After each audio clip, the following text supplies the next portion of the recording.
Well, is it?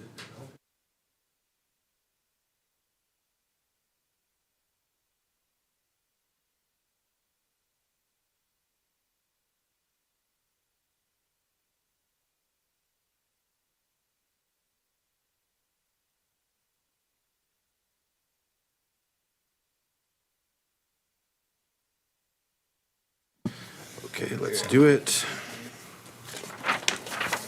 Before Steve opens it here. Under staff communication, which is, okay, pretty early on. So, under staff communications, Rick, suggest. Okay. Meetings around, you don't officially approve the agenda. So Okay. All right, hello, everybody. Welcome to the regular city council meeting for the city of San Clemente of June 6th, 2023. It is 5 p.m. And we are going to start with closed session. Do we have any public comments? We do not, no public comments. Public comments, okay. Well, that's, Can we call on what do someone? we do? What do we do here? Can we call? I guess we just go right back. So does someone want to? Move we go into closed session. Okay. We need a motion for that? All Yeah. right, motion is Noblock, second is Enmeyer. All in favor? Aye. We'll be back.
Wayne. Wayne.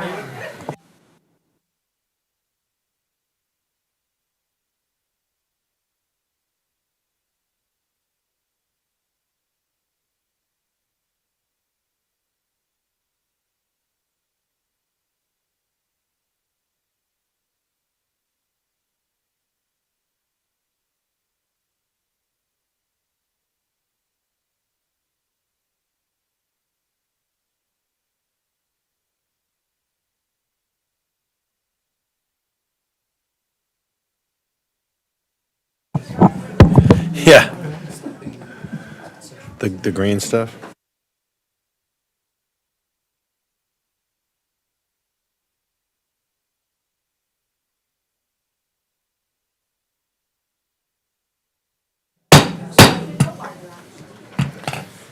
All right. Hey, everybody. Mayor Chris Duncan here. We're calling the regular meeting for the City of San Clemente of June 6th to order, the business meeting portion, which starts at 6 o'clock. I'm calling that meeting to order now. We will start out with we'll start out with the invocation. We have the Reverend here, Jesse Lund, pastor of San Clemente Presbyterian Church. Thank you very much, sir. Step to the podium, and if you'd like to participate, please stand up. Mr. Mayor, please bow your heads with me. Eternal God, as we read these words inscribed on the very walls of this place, in you we trust. Indeed, we profess our trust in you. Creator God, we need not look much past our immediate surroundings to see the majesty of your creation. And we give you thanks for calling us to live and be and serve in a place such as this. Lord, I pray that during the proceedings of this evening, your wisdom would descend on this place. I give you thanks for the servants that you have called here to serve this community. I pray your blessing on all who are in this room and all who find residence in San Clemente and all of those who pass through. We indeed give you thanks and praise in your holy name. Amen. Amen. Thank you. Thank you. Please stay standing for the Pledge of Allegiance. Turn towards the flag here up at the front. Place your right hand and follow our newest council member, Rick Leffler. Ready, begin.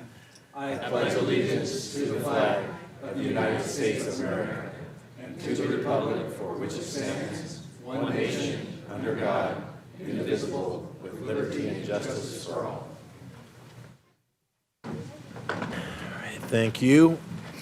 And we'll start with the roll call here. And first, I'd like to welcome our newest council member, Rick Leffler, to our city council team. He's only been on for a very short period of time and has already added value to our team and been a great team member. So look forward to what we accomplish. Everyone give him a round of applause. Thank you. Thank you very much. And I will note that all 5 council members that we have now on council are present. And moving on to special presentations. Yes. City Clerk. First item on the agenda is presentation by Groundswell, formerly the Orange County Human Relations Annual Report. This presentation is by Sue Reese and Francisco Marmolejo. Okay. Hello, Welcome. thank you. I'm Susan Reese, board member of OC Human Relations, or actually Groundswell now, formerly OC Human Relations. And I'm here tonight to report on some of the work of our nonprofit organization in your city over the last year and present you with copies of our annual report and the 2021 Orange County Hate Crimes Report that we do in conjunction with the county. And Laura has those reports for you. What I'm presenting is just a thumbnail sketch. So please take a closer look at the annual report for a better look at the nature and scope of our programs. Our mission is to bring people together to build a more equitable future. But I'll start by simply telling you that at Groundswell, we believe that all people have a right to live free from discrimination and violence. So we provide programs to create safe and respectful communities. Groundswell partners with cities to manage challenging human relations issues such as the lack of civil discourse, the need to respond to hate crimes and hate incidences, and ongoing efforts to build positive relationships between police and residents. Cities and schools call us regularly to help in community-building efforts and navigating conflict. This past year, we've seen human relations challenges continue to impact our communities, but despite the concerns, we've also seen tremendous progress and eagerness to address these challenges across our neighborhoods, cities, businesses, and institutions. In response, we've engaged over 100 trained mediators to provide mediation services for Orange County residents in the courts and neighborhoods.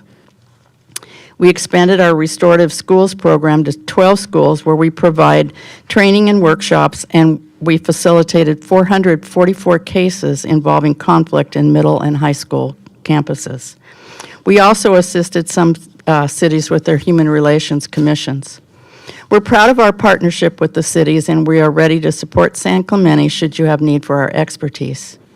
Our support is possible in large part because of the City Dues program that was developed 30 years ago with the City Manager Association. And cities across the county can make per capita contributions to our nonprofit so that we're able to maintain our capacity to respond and support cities when needed. We hope that the City of San Clemente will not hesitate to reach out to us whenever you have need for our expertise, and we help regardless of city dues status.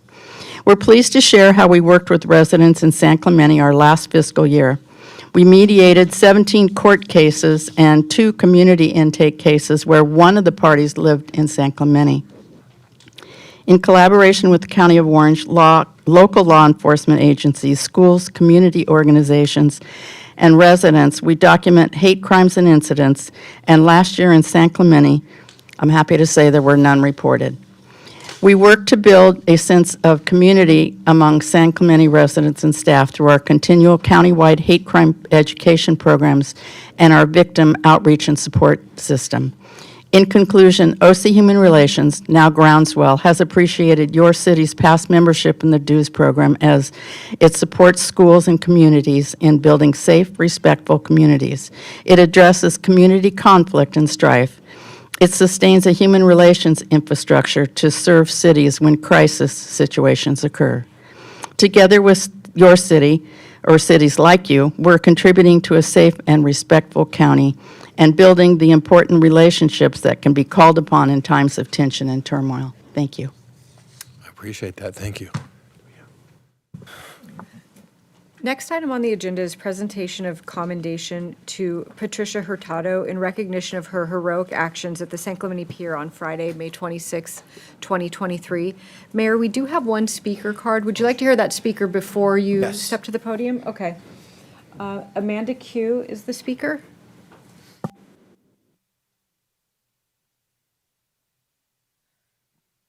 Hello, council members and staff. I just wanted to thank you for your, I wanted to thank Patricia Hurtado for her compassion and bravery. By stopping this attack, she prevented more pain for both the victims and those who are culpable. Standing up for the safety of other people is admirable, especially when there are many people committing crimes and acts of violence. Thank you for your assistance and your compassion. This is a great example for many. Thank you for your humanity in our town, and many people appreciate you, and you're a true hero. And for my practice, quiero agradecer su compasión, valor y valentía al detener este ataque. Evitó más dolor tanto para los víctimas como para los culpables. Defender la seguridad de otras personas es admirable, especialmente cuando hay muchas personas que cometen actos de delito y violencia. Gracias por su ayuda y compasión. Esto es un buen ejemplo para muchas personas y gracias por este acto de humanidad en nuestra ciudad. Muchas personas apreciamos y cuando otras personas no hicieron nada, estaban ahí parados y no podrían hacer nada. Muchas gracias y eres una buena héroe. Muchas gracias por todo.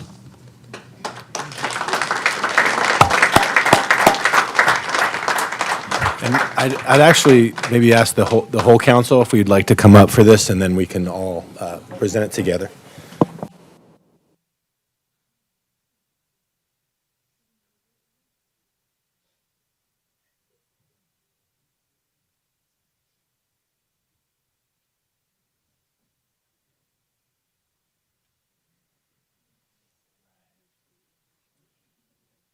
Okay. Whole family? Yeah, okay. Okay. And I'm gonna lean on Victor here to do the Spanish version portion of the presentation, but adding a little context just to bring everybody on the same page. So, we had a very unfortunate event in our community on the Friday of Memorial Day weekend, right? We had this brutally violent situation involving some Marines from Camp Pendleton, and this is a Marine Corps town. Marines live here, and we've adopted our own battalion, and they're a very important part of our community. So especially on Memorial Day weekend, this was extraordinarily tragic, really heartbreaking for our town, and also very unusual and not like our town, right? So if you don't know or you didn't read some of the press reports, the violent situation ended partially because of the incredible courage and bravery of Patricia Hurtado.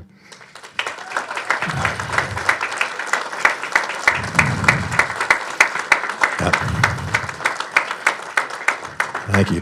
And who also is a member of our community and works in our community and stepped in at great personal peril and great personal risk to herself to protect these young Marines who were facing significant injury, perhaps. So while I can't promote that kind of behavior or encourage you to do that kind of thing, it is heartwarming to see Patricia step in and make that difficult decision in that time of great uncertainty, walking around the Pier Bowl late at night in a situation she didn't know however it was going to go. So I am so proud of you, Patricia. You make all of us look good. You are a great ambassador for our city, and I thank you tremendously for what you did. And we do have a certificate of recognition, and I'll ask Councilmember Cabral to read the Spanish version portion and then say a few words as well. But I will finish up with my un poquito Spanish from, sophomore year of high school, which is just to say bienvenida. And also, mi casa es su casa. So, okay, so for certificate of recognition, we're presenting to Patricia Hurtado in recognition of her heroic actions at the San Clemente Pier on Friday, May 26th, 2023. Thank you so much. And we'll take a picture in a moment and invite the family up. But before that, I would like Councilmember Cabral to read the Spanish version and then say a few words in Spanish, if you would. Well, I can try. This is new to me, pero quería dar las gracias por la comunidad, por lo que hizo para nosotros. Todos aquí están muy orgullosos que era una latina que entró y ayudó a la comunidad. Y como usted puede saber, mi español no es lo mejor, pero yo nomás tengo los 4 años de escuela también en high school. Pero tenemos aquí un certificado de reconocimiento presentado a usted por su actividad heroica en San Clemente el 26 de mayo de 1223. Gracias.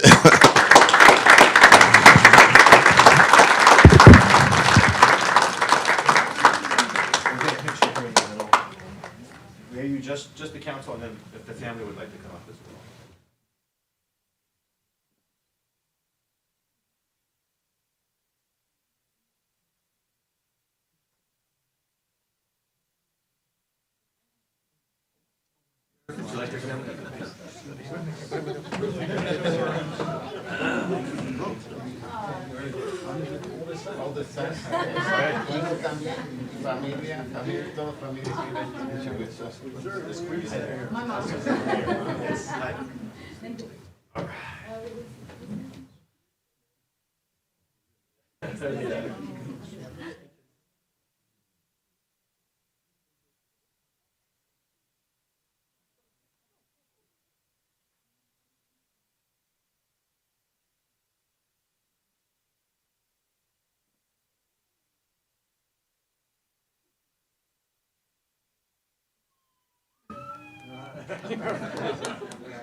¿Quieres presentar a la familia?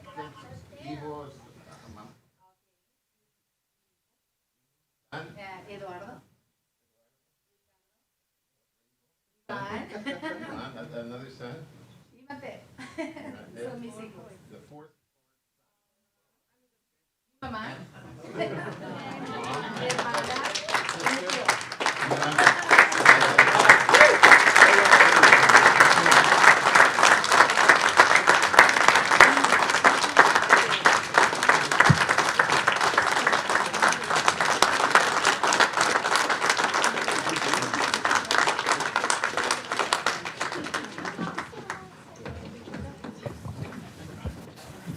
Mr. Mayor, can I say one quick comment here also? Yes. Is one of our regulars at City Council had actually a part in this, Amanda Quintanilla. I hope I said that right? Yeah. That's good, that's it. Actually, you know, she was made aware of the incident and stepped in and made sure that Ms. Hurtado had communications with the police department and got her, you know, her statements made, and I just think it was nice that Amanda stepped up and made sure that happened. Yeah, fantastic. Thank you, Amanda. Hey, Amanda who? No, we know. Thank you, Amanda, for that. Appreciate it. Okay, on to oral communications. Reminder that in oral communications, every speaker has, first of all, you need to put a speaker card in. Every speaker has 3 minutes. I'm going to cut you off at the end of 3 minutes. It doesn't matter if we're interested in what you're talking about or we'd prefer that you end early. Everyone has 3 minutes. We can't go beyond the 3 minutes or we would be treating people differently. This is our chance to hear you out, to hear what your comments are, to listen, not to necessarily engage with you, right? So you can ask us questions, but we won't answer. We're not allowed to answer. That's because the things you're talking about are by definition not on our agenda and not for discussion. So just so you know all of that, but we are really interested in what you have to say, and we will be listening attentively, but we won't be able to respond directly to your comments at this time. But so thank you for your understanding of those rules. Okay, and we have 12 speaker cards, so we may go over the 30 minutes, but we'll keep track of it. First speaker is Cord Bauer, followed by Lisa E. Doan, and then the third person declined to provide his name.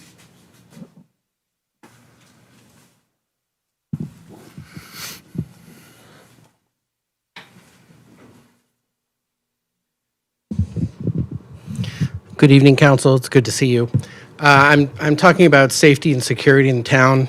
I wanted to fill you in on my walk at North Beach last week, where I went from North Beach to the pier.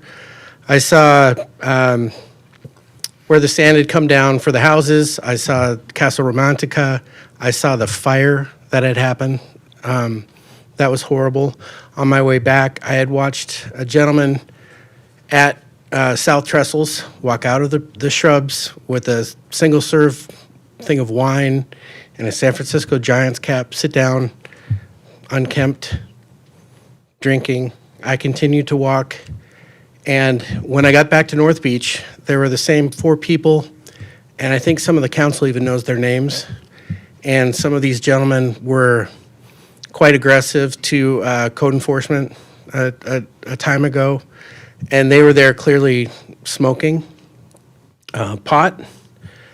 And as I walked out, there were 4 other gentlemen, and they were under a tarp, and their bikes were under a tarp. At 2:05, the sheriff rolled in, parked at the very far parking spot. At 2:06, they left. I say this not as an indictment against the sheriffs, but just to tell you what happens there. If you're planning on spending money on more gym sets in the North Beach, at this point, I'd advise against it. I am very much in favor of an all-of-the-above approach. I know we have 4 more officers.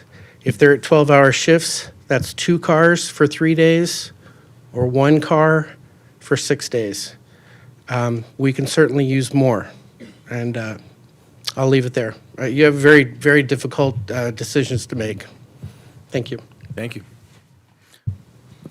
Lisa Edone, and then the next speaker declined to provide their name. So. Good evening, Council. Long time no see. I'm here because I was really thinking about the mission statement of the city and you as our leaders. I just want to read this out loud. The City of San Clemente, in partnership with the community we serve, will foster a tradition dedicated to maintaining a safe, healthy atmosphere in which to live, work, and play. 2 fires at the beach. The Marine incident. On Saturday, a man having fireworks thrown at his head while walking on Del Mar. People sleeping on Del Mar in what looks like body bags in broad daylight in the middle of the day. Frozen eggs being thrown at cars. Sur-on bikes and e-bikes roving around, and when someone gets hurt, it's not a matter of kids having fun anymore and blowing off steam. Drinking on the beach, smoking marijuana on the beach, stepping over feces, stepping over urine, stepping over garbage left behind. Vandalism. I don't want to see graffiti that says "kill the cops." These are all things that have happened in our community in the past 2 weeks. I don't feel safe. I don't feel secure. I implore you to take the necessary measures to make San Clemente the beautiful city with the quality of life that we all moved here for and all wish to preserve and maintain. We should be able to enjoy the beach. We should be able to walk the beach trail. We should be able to drive down Pico and not have, roving marauders on e-bikes and Sur-ons popping wheelies, flipping us the finger when we tell them to get out of the way. Somebody's going to get seriously hurt. I'm afraid of that, and I implore you to take necessary measures to make us a safer city. Thank you. Thank you.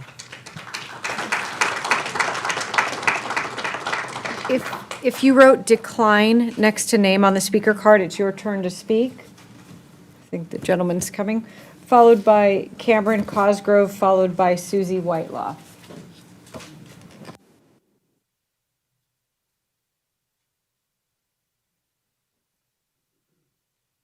Thank you. And I was just wondering, I've heard this is going to happen for quite a while, and I'm just wondering, when is San Clemente going to assume Coastal Commission oversight of construction plans? I've had some plans in, and it's just ridiculous what the Coastal Commission requires. And I'm doing basically nothing to my house other than just fixing things that are broken. And I'm just wondering when that's going to happen and when it's going to take place. Other neighboring communities have done it, and I've heard San Clemente's considered it for a long time, but nothing seems to happen. Thank you. Thank you, sir. Stay tuned. And just a reminder on the lights, because I didn't say that before. So the green light comes on when you start. When it turns yellow, means you have 1 minute left. Cameron Cosgrove, followed by Susie Whitelaw, followed by Joe Janis. Hi, and congratulations, Councilmember Loeffler. Thank you. Your appointment's well-deserved. I also want to thank you for hiring 4 new police officers. We really need them. Unfortunately, I don't think it's enough. In my personal experience living here for 10 years, when I've called, mainly during prime time, weekends, holidays, the dispatcher will just flat out tell me, we can't respond. Unless you're a priority 1 call, we're not coming. And as we've recently seen, situations can escalate quickly when they're not addressed. The public safety concerns that are expressed tonight really does tear at our social fabric. I would hope we could agree that the presence of law enforcement is needed in our town. Not just, in North Beach, but at the pier, at T Street, on Del Mar. And I just don't think we have enough public safety officers to have that presence. So, we can do better, and if you look at the high cost of sheriff deputies, which they well deserve, they earn it, we should consider expanding our park rangers to address our safety goals. By adding trained public safety personnel to our park ranger and code and compliance unit, we can expand the coverage that our city needs. And we can do it at a fraction of the cost of OCSD. Not all situations need an armed response. In fact, most probably don't. Unarmed public safety officers can allow for a better allocation with OCSD officers responding to high-priority calls, and unarmed park rangers can handle low-risk situations. And it is important to recognize that they can work collaboratively together to proactively identify and address public safety concerns at an early stage. So my ask tonight is that you take this idea and forward it to the Public Safety Committee for their evaluation. Thanks for letting me be heard on this tonight. Thank you, sir. Appreciate it, Cameron.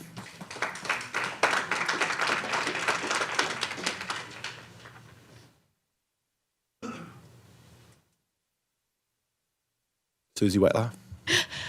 Hi, I'm Dr. Susie Whitelaw, one of the founding members of Save Our Beaches San Clemente. Our organization had lobbied for the full-time coastal administrator position, and we are so happy to see that you've advertised that now. We're very pleased with that. However, we are concerned to see that a portion of the job, perhaps a large portion of the job, as described, would be to obtain certification and provide oversight of the local coastal program, or the LCP. We understand the LCP is very important for the city, as the two speakers before mentioned. But by law, the LCP only covers the areas of the city that are filled, developed, or committed to urban uses, and that is not the beach. I've looked at San Clemente's LCP. Most of it's about parking, building heights, occupancy, and that's not the job description that we asked for. We want our sand back, and if you think that bringing the sand back was just like a part-time job, here's just a sample of what we think that person should be achieving in their first year. Number one, oversee the upcoming sand replenishment project to try to ensure that it goes as well as possible. For example, they're going to take sand from the seafloor. Are they going to take the right kind of sand? We need not fine-grained sand, not too coarse-grained sand. It's got to be the right grain sand. We need a scientist or engineer who already has a strong technical background to even know what the right questions are to ask, because that's not the only question. There's a lot of details involved. Number two, get sand on North Beach. We need to find sources of sand, develop and permit a project, and write grants to fund it, and the grant cycle is due in December. We need somebody who already understands the permitting and grant writing process, someone who knows the entities out there and already has a good understanding of the system, because as we have found, it's a labyrinth out there. Number three, working with our existing city consultants to develop a comprehensive plan for our beaches with long-term sustainable funding sources. Number four, work with the Corps, US EPA, and the Coastal Commission to work out a plan to mitigate the seawalls that OCTA has been building, leveraging the public advocacy that's being undertaken by Save Our Beaches so that our state beach does not end up like Cypress Shores with just waves crashing against rocks. Remembering that State Beach is part of our city also. Number five, develop partnerships with South Orange County Coastal Resilience Committee, SANDAG, and/or forming new coalitions, because we can't really do this alone. We believe that this is a full-time job for a highly trained and experienced scientist or engineer, not an expert in parking and zoning codes. We already have extremely talented urban planners in the city. We need someone who speaks sand. Thank you. Thank you. Joe Janis, followed by Lois McNichol, followed by concerned resident.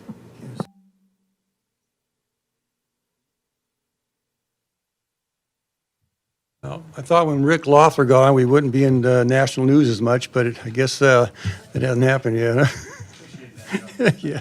So I'm Joe Janis. I spent the last 40 of my 70 years right here in San Clemente. I'm a former member of the Public Safety Committee. I'm the neighborhood watch captain at T Street, which I think is probably the biggest neighborhood watch group that we have in town, the most active. And I can tell you, most of our residents in San Clemente don't think that San Clemente is as safe as it used to be. This increase in crime is not you guys' fault. It's not our sheriff's fault. I think they're doing a good job, but it's all of our problems. Society has changed drastically over the last 50 years. I know there's at least 3 up on the council that remember the 50s and 60s, when over 50% of the households attended some type of church services. Most parents knew where their kids were at night, and teachers could even discipline kids without their parental consent. I know you guys remember the SWATs we used to get. And then we got a SWAT, we go home and tell our parents we get another one. Most citizens were God-fearing, law-abiding citizens, and for the most part, self-policing. It wasn't uncommon to have a city that have one sheriff and one deputy on duty, mostly to give us high school kids speeding tickets. Fast forward 50 years, church attendance has plummeted to well below 20%. Religious values have been long forgotten, and a lot of parents have no clue where their kids are, let alone what they're doing. And God forbid any teacher that looks cross or says something wrong to a student nowadays. Decades ago, cities started responding to increasing crimes by hiring more and more law enforcement personnel. This practice has continued for quite some time. The cost to provide police services increases every year. Our proposed budget this year for police services is over $20 million. And I think that's 20% of our operating budget. I'm not sure how much longer we can afford it without creating some kind of tax that I think would be really difficult for you guys to pass. So you guys have a few choices. Don't do anything. Stay with the old method and find a way to fund more and more officers every year, or you step out of the box and try something new. This private security patrol seems to have some merit. It may not work, I don't know. But that is why we need to give it a trial period. If it doesn't work, we terminate the contract and try something else. We are always going to have our sheriffs, and I believe they are professional enough to work with a private group that may be very well able to help us with certain areas of enforcement at a more affordable cost. Thanks for your time. Thank you. Lois McNichol, followed by concerned resident, followed by Wayne Eggleston. Lois, you're up.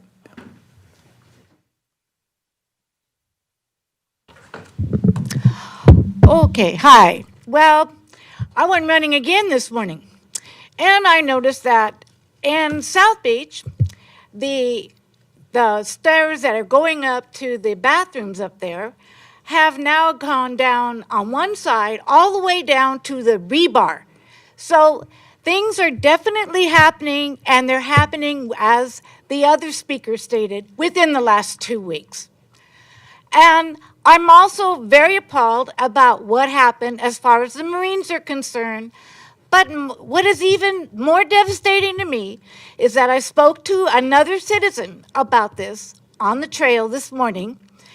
And what he stated was that when he stated that in his observations and from the people that he had spoke to, that it was the Marines that caused this to happen to them and actually were asking for it. And I was so appalled that I could not speak to him any more than I can speak to you right now. So therefore, I had to turn around and walk away immediately so I would not say anything more to this person.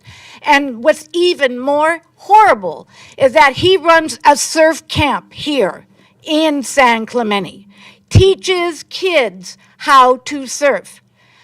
And he told me that I should trust him and what he thinks because he is an ex-cop and an ex-teacher and 3 more exes. So I'm not sure if he just doesn't do his job well or if they just didn't like him, but they sure got rid of him in a lot of different posts.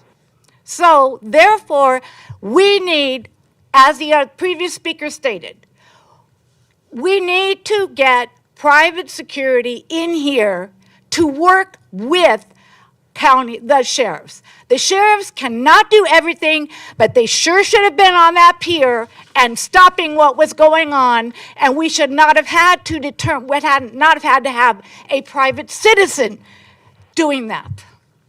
Thank you. Concerned resident? Resident.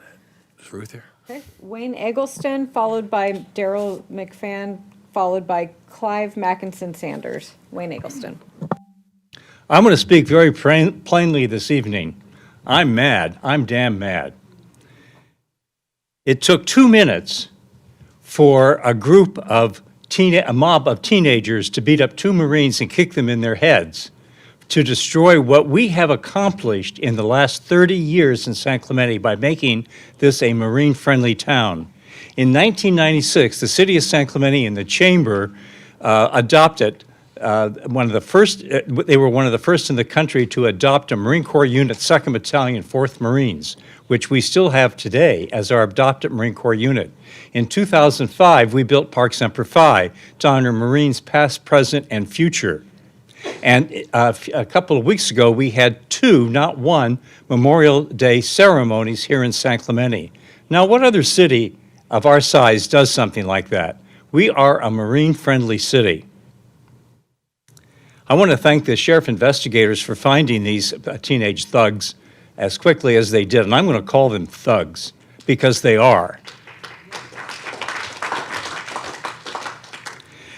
The N-word was used. I don't know why this is not a hate crime. It really should be a hate crime if the N-word was used. It's now up to the city, the Chamber of Commerce, and the Heritage to reestablish our marine-friendly city. And we need to do it now, not a month from now, but we need to do it over a period of time so that we are known nationwide as a marine-friendly city. This was on national news. It was on Fox. It was on CNN. It was on CBS, NBC. It was on the Today Show.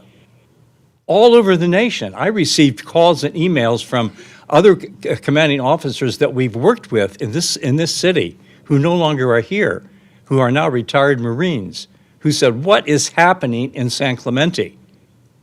This is terrible. It really is. And it's now up to all of us to do something. I want to thank Mayor Duncan, Mayor Pro Tem Steve Knobloch, and Councilmember Rick Loeffler for answering my emails. Thank you very much. Thank you, Wayne.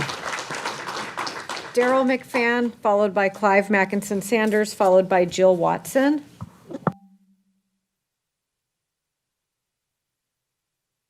Good evening, council members. Welcome, Rick. Very nice, Councilmember Rick. And it was really great to see 2 of you at the graduation handing out diplomas. And Yes, thanks, sir. I like that kind of city interaction. We're all appalled. There's no doubt about it. I could burn up 3 minutes just saying how shocked I am or how sad I am for our Marines that we just love and adore completely, and we're so proud of them. They run into gunfire. You know, so if we don't understand that, and these are somebody's children from other states who are out here, and to find out that their son's been beaten on national news, we need to try something new. And this security thing, had it gone through when we first talked about it, we have no idea if it would have prevented that or not. But we won't know unless we try something. And I just encourage giving it a try. Find out how short of a period we can actually have them in there. And, you know, it's just so important. We can't be on national news, and we can't have our Marines feeling like, you know, let's not go into San Clemente, let's go down to Oceanside. It's just, pardon me? Yeah, it's improper for us to not recognize Semper Fi, you know, they are our people. So with that, I don't know the details of that, and I know that most were juveniles, so we'll never know their names. And the high school is doing a pretty good job with the kids there by keeping them out of media. But how quickly the media gets here for the beating at North Beach, the different things, the beating now at the pier. I'm grateful that this wasn't a homeless thing, that this was just something where we need to address security. And I don't know how to express myself any more than to just say, really, put your heads together for this. And we love this town. Thank you very much. Thank you. Thank you, Darrell. Clive, followed by Jill Watson, followed by Amanda Q. Good evening, City Council. Clive Mackinson Sanders. I live near T Street, and I see a lot of these juvenile delinquents gathering in Trafalgar Canyon, which is bordering T Street. And it's obvious to me because I can see right over into the canyon that they're dealing drugs, they're smoking. And Wayne, you know the danger of smoking in the Trafalgar Canyon, right?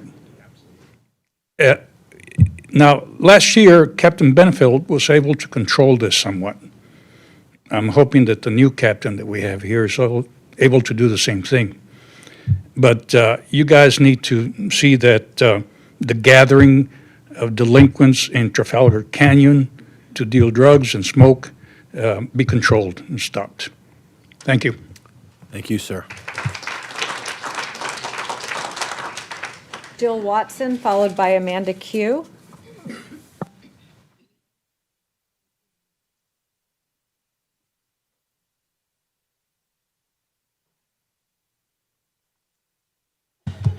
Good evening, Council. I'm Jill Watson, a resident of San Clemente for 40 years. I'd like to address what happened on Memorial Day weekend as well. I know it's an ongoing investigation, and everyone is innocent until proven guilty. That's what the law states. I was out with a few people on Saturday at Walmart with signs saying we support our Marines and their families, thanking them for their commitment as they came and went. I wanted them to see live people supporting and thanking them for their service, not just on social media, as most of them don't even have social media. They stay off it. I also want to applaud the Marines for dropping to the fetal position and staying there, all the while being kicked and punched until that wonderful, brave woman, and now we know who she is, so I was happy to see that, broke it up. Marines are trained to kill. They could have easily, very easily, taken a couple of those kids and snapped their necks in seconds. That would have stopped things, but they didn't. They did the right thing in this instance. They got into the fetal position and stayed there, and they kept their cool. Between the vagrants, robberies, and now teenage mobs beating up people, there are way too many bad things happening in San Clemente these days, and we have got to get a grip on it now. Not in 2 weeks, not the next meeting, now. People who break the law have to suffer the consequences of their action. Otherwise, they will continue. We have vagrants, robberies, and now young people hanging on the beach in large numbers, lighting off fireworks still. My daughter lives on the Loop. She calls me and tells me they're still at it. I call that illegal and loitering. Why are they allowed on the beach shooting fireworks off? If it's illegal, go down and summon, do whatever you can do. I don't know if you can give them just a ticket, arrest them, what can be done. For these reasons, these are the reasons why I am asking and hoping that you will vote for private security, at least for the 3-month period. I've been told that the 4 new deputies and car will not be ready and up and running for at least 3 months. It's summer now, and we will have tons of tourists coming to San Clemente. To be down at least 1 car and 4 sheriffs at a time is a very bad idea. Personally, I feel the security works well, then let's do both. I'm sure we can find the money somewhere. We need to feel safe in our own town. You all ran on public safety, so please give that to the citizens of San Clemente. If we become known as a town full of crime, no protection, property value will plunge, tourists will not come, and our San Clemente businesses who rely on the tourism industry will suffer. We want our safe village by the sea back. And that was it. Thank you, Jill. Thank you.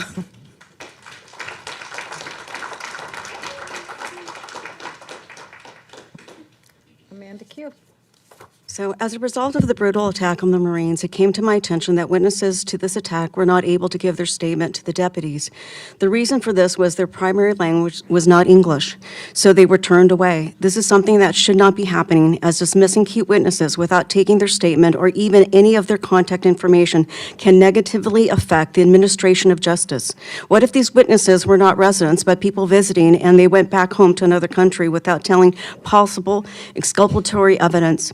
It is in the interest of justice and the administration of the law to ensure the information can be conveyed and meaningful dialogues can occur between law enforcement, witnesses, and all other involved parties. There should be a policy to ensure that if on-site deputies cannot translate themselves, that either they can access translation services while at the crime scene or at least take information to arrange such services at a later time. Also, many residents came here at the city council meeting. They sent emails, talked to many of you regarding the concerns regarding North Beach on Del Mar and the pier, and they wanted immediate action. That's what I was mentioning to the council member a couple of council meetings ago. So this hiring of 4 sheriffs, extra sheriffs, is going to take a while to do, and we need immediate action, and that should be done. That's how it was done at Maxwell Park in Talega regarding the South American gangs, or the burglaries from South American gangs. And also, I'm going to pivot, and I'm going to change take a different direction. Briefly, someone was mentioned, a public member of the public mentioned about the sand, and a couple of months ago, I had contacted the city of Newport Beach regarding their lobbyist, and it's come to my attention that they have a lobbyist that handles 2 main subjects. One, the airport, and the other one was sand replenishment, because they do dredge in Newport Beach Bay. So they are on their 13th cycle, and I think that's what city manager had mentioned to me as well. And so they use a lobbyist. So versus hiring someone, maybe we could just have them lobby for us and understand the process a little bit more. And as far as the grade of sand, I think Don Brown has mentioned it at a couple city council meetings, and then previously on that as well, that we shouldn't be getting rock, but actual sand. And thank you very much. I appreciate it. Thank you. Excuse me, we're right at the 30-minute mark for oral communications. We have 2 cards, and we also have concerned resident who did not hear me call her name earlier. So do you want to hear those 3 speakers now, or do you want to wait till oral communications Let's hear part those 2? 3 speakers now. 3 speakers, okay. Concerned resident, followed by looks like Tom Garrett, followed by Andrew Pasciucci. Angelo. I apologize, I didn't hear my name or my designation called earlier. I just want to say that, your number one concern, council, is our safety. And, that's not working out so good. We don't have time for the sheriffs. They're understaffed, and they do a great job, but they need some help in the meantime.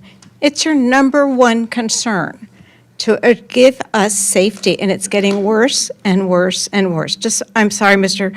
Mayor, I do disagree with your comment that I think was in the paper. Anyway, your other concern is our beaches. We have news coverage not because of our beautiful beaches, because they're gone. And what's been done? We're waiting for the Army Corps of Engineers after all these years. What have we done? What have you done? So I just ask that there's a lot of things that don't need your attention, and I won't mention the word pop, pop, pop, but let's get the safety and let's get the beaches. Thank you. Thank you. Tom, followed by Angelo, final 2 speakers. Go ahead, Tom. Tom Garrett? No, Tom, it looks like Tom Garrett. Tom Garrett, Thank you. okay. Hard to read my handwriting. So, good evening, Mr. Mayor, council members, and as the clerk says, my name is Tom Garrett, and I am also here to support the private security retention. So my father was the second doctor here in town after World War II, being a military doctor. I was born here in 1953, and our family has owned 318 La Rambla at the end of the cul-de-sac for 70 years. So I too, like Joe Janis and the other speakers tonight, have seen our world change, our community change, but true, we have lost the tranquility of our little town, unfortunately, just due to changed circumstances. But I commend a bold move in terms of considering to support our local law enforcement bringing on the private security. I do think it would help. Hopefully, they'll be authorized to issue citations. Perhaps they'll be actually armed too, which I, from reading the report, think that is a consideration. But everything that we've heard tonight in terms of the changes on the beach, the disrespect of authority, the feeling that life is a party and we don't have to worry about how it affects our neighbors, how it interferes with sleep at night, affects us all. So every part of our community that's close to the beach has the same problems. It's not isolated in town. But again, I would support this attempt to give more support to law enforcement in hopes that it makes a difference. So thank you very much for the consideration. Thank you, Tom. And final speaker is Angelo Pasciuti.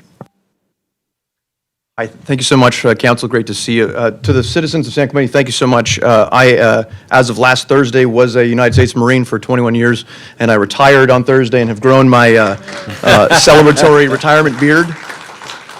So thank you for the support across there. What I'd like to ask the council to consider in the future is, we know that there is, kind of a potential for division right now. At my retirement speech, what I talked about was what we teach our young Marines is two sides of a coin, empathy and violence, and they're both sometimes, they're connected to one another. What we teach our young Marines is empathy. We want them to be empathetic to our citizens. We want them to be violent to our enemies.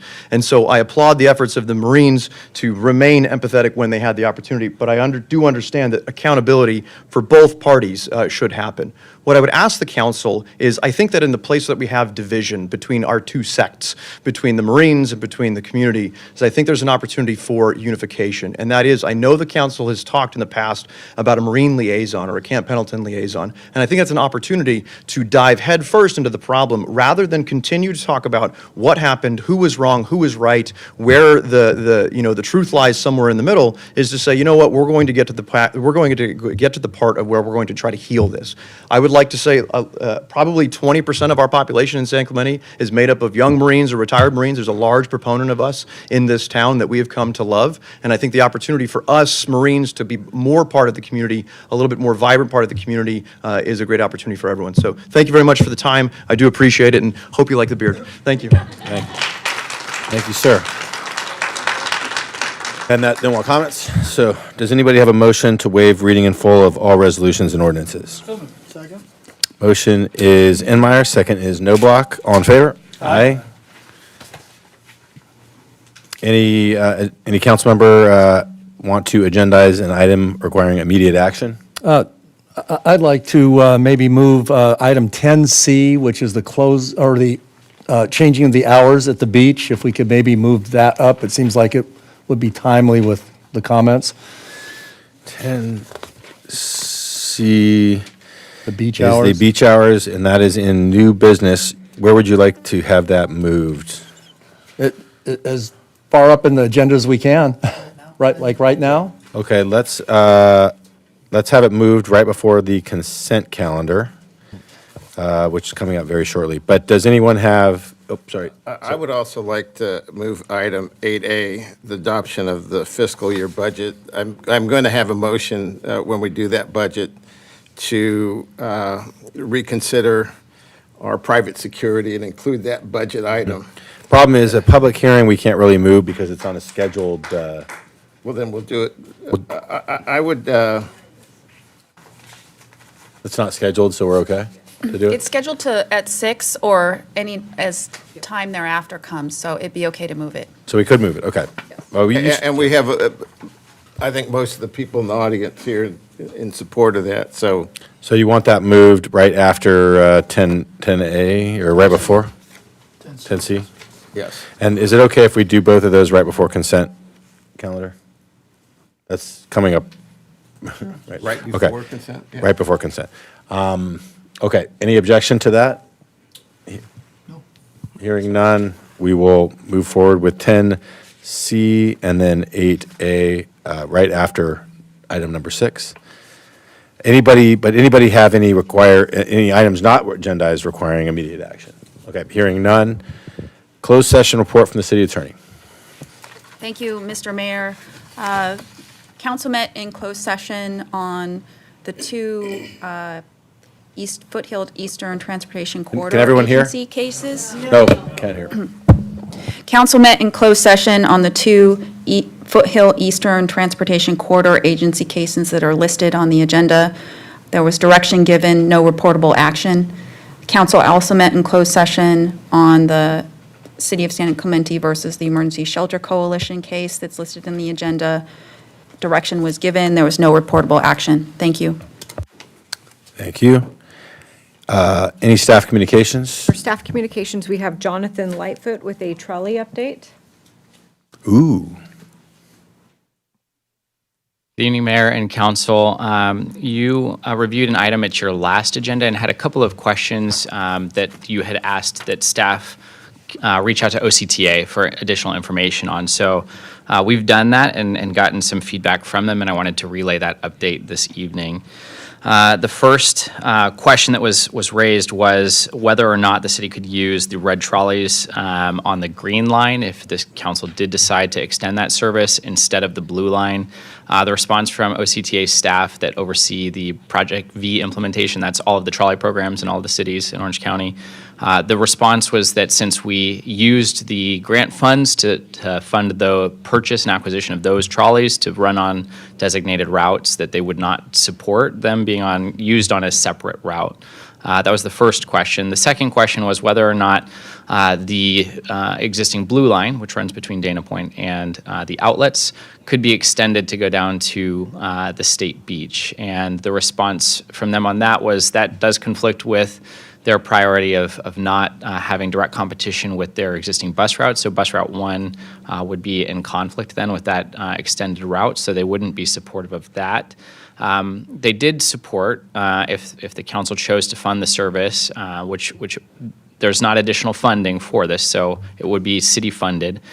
They did support integrating the white shuttles generally through the 3 lines, if the council did choose to extend that green line service in some form.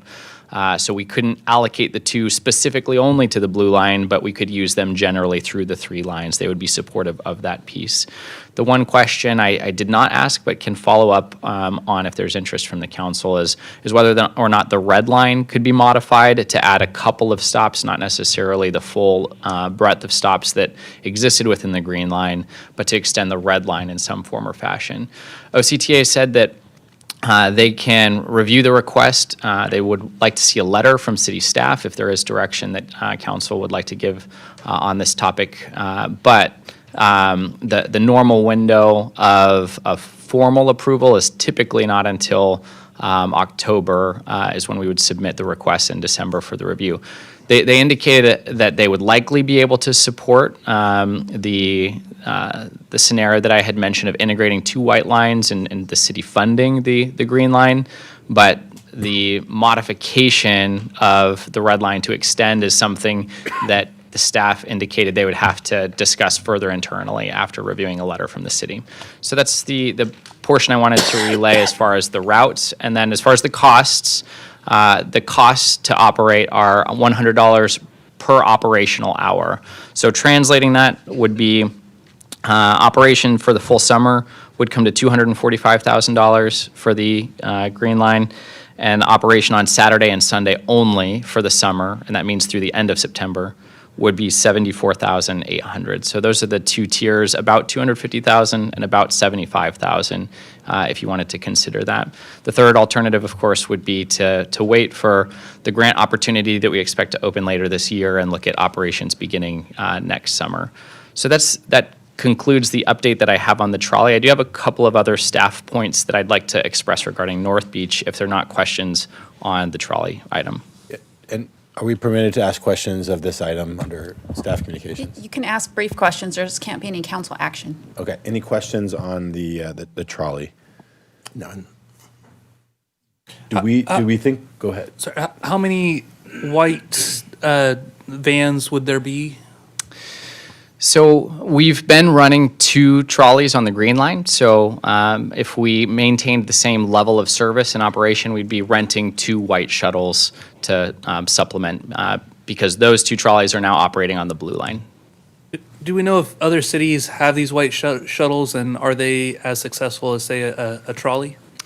Different cities have different programs. So I do know that, for instance, the city of Laguna Niguel does use shuttles instead of trolleys. That's kind of up to each city within their grant agreement to specify what type of vehicle they're going to purchase and use for the operations. I don't have data on hand regarding the level of success between their program and ours.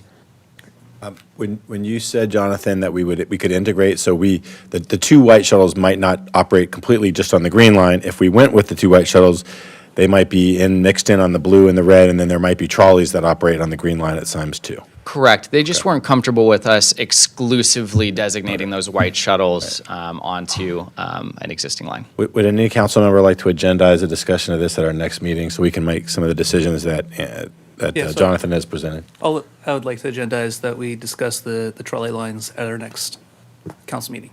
Do we have a second? Second. Okay, second is Leffler. Do we have a third? Yeah, I think we're going to make a decision. We probably will need a staff report, so. Yeah. Okay, so we have consensus for a staff report and having the item agendized at June 20th. So, okay, go on to the next topics, Jonathan. Thank you, sir. So just a couple of general updates regarding the North Beach area that has been a focus of the council and the city staff. The first is that the Miramar property that has been stalled in its development, we've been in contact with the owners and we've met on site with them, some of those things that have been going on in the background. You may have seen that there's new construction fencing and that some of the weeds have been abated in the past week. I was informed that the local contractor now does have a contract. So we'd been in communication with him, but that contract wasn't signed until they had the financing. So it does seem like they are moving forward now, and we are expecting that to pick up some pace. There's some things that will need to be in order before they resume the actual construction, but that's a very good sign that the contractor has signed that agreement, and it's a local contractor based out of San Clemente. The other point is there's been some interest in the hotel proposal that's working its way through our planning division. The gallery project that's at North Beach, that project has tabled their efforts with city staff for a little while they've been in communication with the coastal staff. They communicated to me today that they expect to resubmit to the city by the end of the month, and then would be looking at going back to our design review subcommittee sometime in July. So those are the 2 updates that I wanted to share today. Great. Any questions on those 2 objects? Quick question on the hotel. Does that property go over the storm drain that currently is in that area? No, it does not. The storm drain wraps around behind that property and beyond the adjacent commercial property. Thank you. And when you say the Miramar Theater, are you talking about the food court or the theater or both? Both. So those 2 properties are owned by the same individuals. Okay.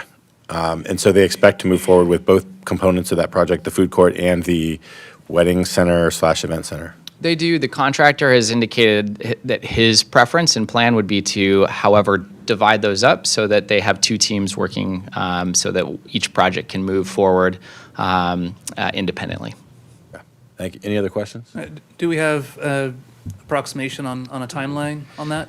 We don't have a timeline yet. The construction, the pace of construction is not something that we have a lot of influence over, but we have relayed that we are always ready to prioritize that property, and as soon as we have things to review and work with them on, we'll put that at the top of the list. Yeah, so message out there is it's the developer owner that is causing the delays, not the city. We're doing everything we can, so please spread the word. Thank you, Jonathan, appreciate it. Thank you, Jonathan. And Mayor, we do have one more staff communication update, and that is from Kyle Koger on. I wonder what he's going to talk about.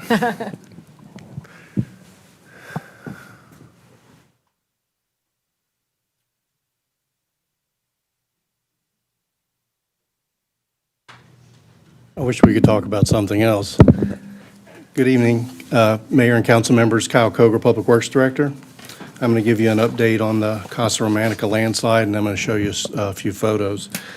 Our emergency slope repair stabilization work, we started on May 12th, and we completed the first initial phase on June 2nd, and we thought that was going to fix the problem. What we did is remove soil from the north end of the landslide area and up against the Reef Gate building to relieve pressure. We removed approximately 1,400 cubic yards from the site, reshaped the slope next to the Casa building, and we needed to install a French drain system to relieve groundwater from the slope and neighboring buildings. The slope started moving again in the morning of June 3rd, last Saturday, so we had the contractor come back out on site and regrade and reshape portions of the slope. The contractor worked Saturday and Sunday and completed the work, and then unfortunately yesterday morning, the slope started moving again. We don't have any plans for any immediate work right now. We think more permanent repairs need to happen to secure the building site at this point. As far as geotechnical work, we started drilling another boring this morning near the landslide area to determine the depth of the rupture surface. We should finish that boring by tomorrow, and that'll give us some very valuable information. We know the area of the landslide mass, but we don't know how deep it is, and that's what we need to determine in order to finish our design. Once we do determine where the full extent of the landslide mass, it will take 2 to 3 weeks to finish the design. We have been reading the inclinometer near the back of the building daily, and good news, it has not moved, so that means the property and the slope up against Casa Romanica has not started moving, which is a good thing. Regarding the Reef Gate building, we took 3 of 4 red tags were removed on May 17th, and we removed the final red tag on May 31st. We've had movement since then, but we don't feel like with the current conditions that we need to red tag, so that building is still habitable. The Casa Romanica building, it's currently yellow tagged, and with the conditions to stay out of certain areas, so 95% of the property is still usable. They can use it during the day. Nobody stays there at night, so that's not an issue, but we're still keeping people off the back, near the back slope and the very back room.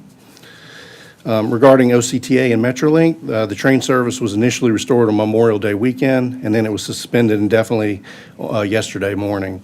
We're having daily calls with OCTA and Metrolink to discuss these issues and share information, and they are now considering some type of retaining or debris containment wall at the bottom of the slope. When we first had the slide on April 27th, they were looking at putting some kind of retaining wall at the bottom of the slope. After they saw the work that we were doing, both of us felt like that would be a nice temporary fix. Unfortunately, it hasn't worked out that way, so now they're looking at putting another wall at the bottom of their slope. I had some photos to show you. So this is the Saturday morning, June 3rd. The slope did not look like this the day before. It had a nice slope, cleanly graded, and this is what we found Saturday morning. That shows you another part of the failure moving to the west and the north. And that's still on Saturday morning. This is what it looked like on Sunday afternoon when we left. The slope had been regraded, nice gentle slopes, and compacted with a bulldozer. And this is what we found yesterday morning. The slope started to move again. We're dealing with a lot of groundwater issues, which we know is causing some of this, and just really poor soil conditions. That's all the update I have, and I'm happy to answer any questions. Any questions, council members? Yeah, I have a question. I originally thought, and you did mention it, that they're going to put a retaining wall at the very bottom, and they made the decision not to based on what factors? Well, I think because we got a contractor out there fairly quick, and we told them what we were going to do, and they felt like well, let's wait and see. I think they thought that it would, the slope repairs that we were doing would fix the issue to where they could continue to run trains. When I say retaining wall, they're not going to put in a retaining wall that would hold that entire slope back. Yeah. You're talking about a tremendous amount of weight. It would be more of a debris containment, if more sloughing of soil to keep it off the tracks. The second thing, the work we did and the grading, was this expected this fall or No. and what was our expectation with the work that was done? Our expectation was to reshape the slope and to lighten some of the load so as this wouldn't continue to slide down the tracks. But it's a balance. We have to keep enough soil up against the Casa building so that second mass doesn't start sliding. So it's just been a delicate balance. And I've been an engineer for over 30 years. I've never seen anything like this. And I've worked in some areas that have unique soil conditions. And like I said, we're going to continue working on it. It seems, observing the photos and seeing the work, it was compacted a little. Was it compacted at all during Very this process? little. Typically, when you do a structural fill, you'll put it in like 6 or 1 foot lifts. And you'll compact each layer as you come up. I mean, we have 50 feet of soil that needs to be compacted, so just to run a bulldozer over the top, it'll do some compaction, but not like we would need it. And plus, this is not the type of soil that we would want to use for a structural fill. All right. Last question from me. Is there an end to this, or do we what's going to fix this? So the boring that we finish tomorrow, that'll give us a lot of valuable information.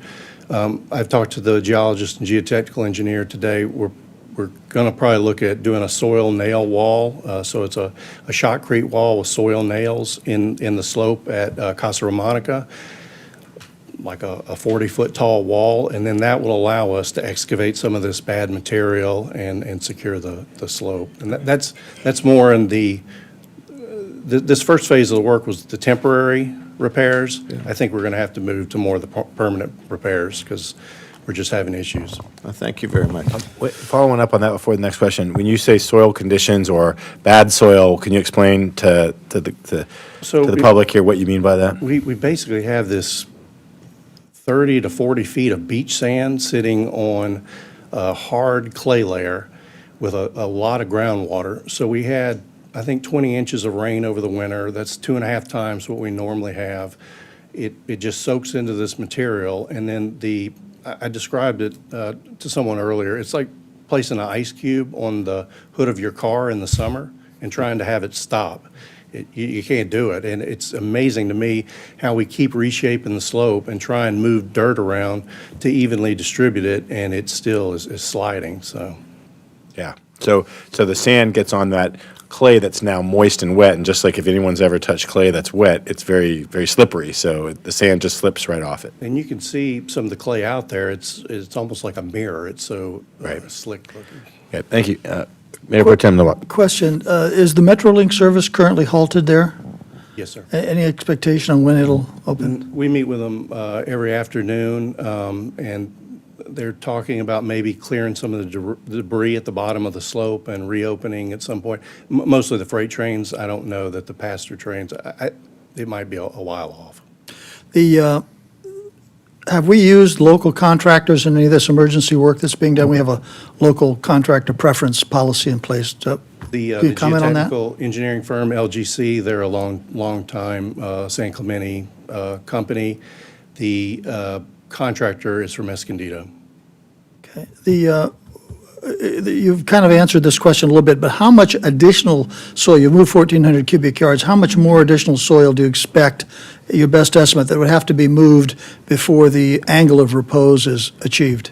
So I think the plan of attack going forward needs to be to put a wall up against Casa and then excavate 40 to 50 feet down to wherever that failure plane rupture surface is, and then bring back a structural fill. A wall at the Casa? Right at the back slope there. What kind of a wall is, will the stack stones, or what kind of? It'll be like a shotcrete wall that they spray on, and it'll have soil nails that are, it's literally a grouted concrete nail that goes 60 feet into horizontally into the surface, 60 feet, which would be 30 to 40 feet under the CASA building. under the building, correct. Okay, thank you. I'm following up on Mayor Pro Tem's point. Do we have any authority or capacity to remove this debris from the railroad tracks, or is that entirely something that would be OCTA, whoever owns the tracks? Yeah, they work in their right-of-way only, nobody else does, so any material that's gone down towards the tracks, they'll deal with it. They have to deal with it, right? We can't get onto their property They and could give do us it. permission, they'd rather, Okay. they have folks that they work with, all the time, so they would rather have those folks do it. Okay, so, but they're responsible for reopening these tracks, not us, right? Correct. Okay. Just want to clarify on the building itself, the Casa Romantica. How secure is that? Are we worried of any more loss of that property? The vertical face that I keep talking about does worry me. We've lost the patio, the back deck could go at some point, or not, but the rest of the building, I think, is secure for now. I don't want to leave this problem and solve it in 5 years. I'd rather do something in the next, within a month, but I think we'll be fine. One quick question, if I could. The building next door, we had some cameras on it. I was hoping they would actually be 24/7 so that we could see any movement. Are the cameras currently on the condos next door filming the slope to observe any movement for, let's say, scientific go-forward analysis? I'm not sure. One of our lifeguards actually sent a video of the failure on Monday morning of it cascading down towards the tracks. I don't know if those cameras on the building are. Is that video on the city website at all, do you know? I think there's 3 cameras, and 2 of them might be city, and the other one might be a private party, but I'm not sure. Okay, thank you, Kyle, appreciate it. No other staff communications? No other staff presentations, so if you'd like to move on to item 10C, temporary modification of beach hours in accordance with section 12.32.140 of the San Clemente Municipal Code and consideration of urgency ordinance related to same.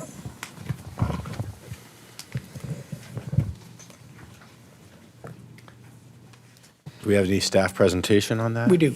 If we Okay. can open a hearing for this, Mayor. that Yes, would be that's right. We're going to follow the hearing procedures. So I'm going to open the public hearing. Thank you, Mayor.